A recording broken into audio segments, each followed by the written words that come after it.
A Gentleman's Guide to Whiterun by Michael the Bard. Welcome, good sir, to this indispensable guide. Within these pages, I, your humble author and guide, will describe to you the great city of Whiterun, the jewel of the north. Whiterun offers numerous diversions for the man in search of adventure, fortune and companionship, whether for a night or for a lifetime. The city is graced with not one, but two worthy taverns, and there are maids and wenches aplenty. The city is located rather centrally in Skyrim, and this is well, for it is not far from anywhere.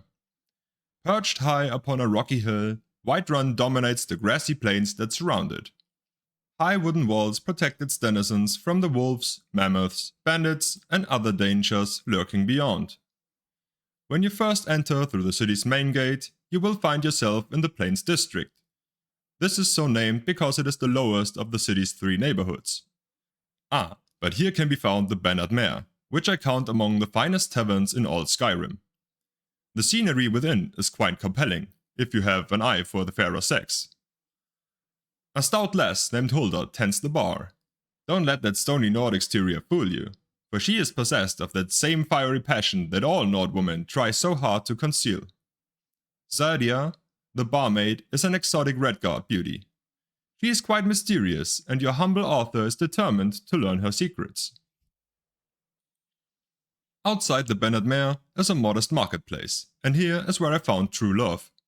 Though I would never deter a fellow hunting hound from the chase, for indeed, why should I author these tomes if not to provide guidance in this very matter? I must ask that you do me this one kindness. Her name is Carlotta Valentina, and she is a magnificent beauty who makes a modest living selling bread and produce in the daylight hours. By the gods, I will make that feisty beauty mine someday.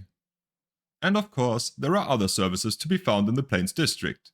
Belethor's General Goods offers various and sundry wares for the adventurous traveler, and Arcadia's Cauldron offers what tonics and herbs one would expect from an apothecary's shop. Arcadia herself is an amiable sort. I often visit her to make conversation, as she is a fellow Imperial far from home. She is, however, a bit old for my taste. A gentleman of advanced years might find in her a worthy companion. Should you need your blade sharpened or your armor hammered, War Maidens offers smithing services very near the main gate. The smith is a pretty Nord named Adriana Avenici, but she is married to a great hulking brute named Ulfberth Warbear. Adriana is quite fair, but I should not want to find myself being introduced to the keen edge of that husband's war axe. If married ladies are your preferred sport, then have at, but don't say that you weren't warned. Near to the smith is the Drunken Huntsman. Here some of the wealthier gentlemen gather to share both drink and rumors of the wide world. If you prefer a more distinguished class of company while you sip fine wine, you'll be well at home here. Of the Wind District I have little to say.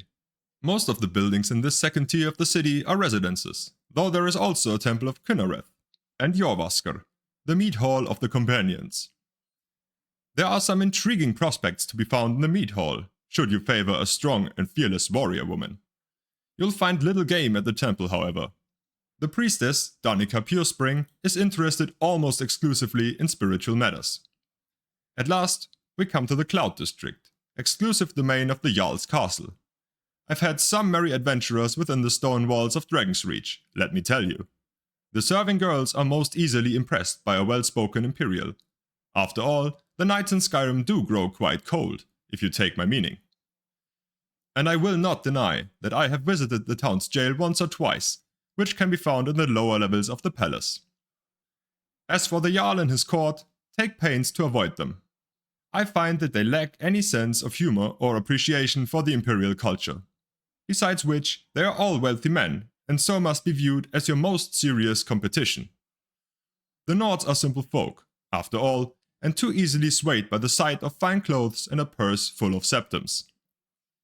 Now I will conclude this work by wishing you great success in your pursuit of woman and wine.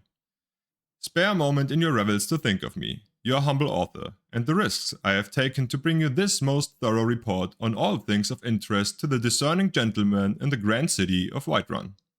But I will not lie and say that it was all a hardship. After all, Who could want to sleep alone in such a cold and hard land as this? Not I.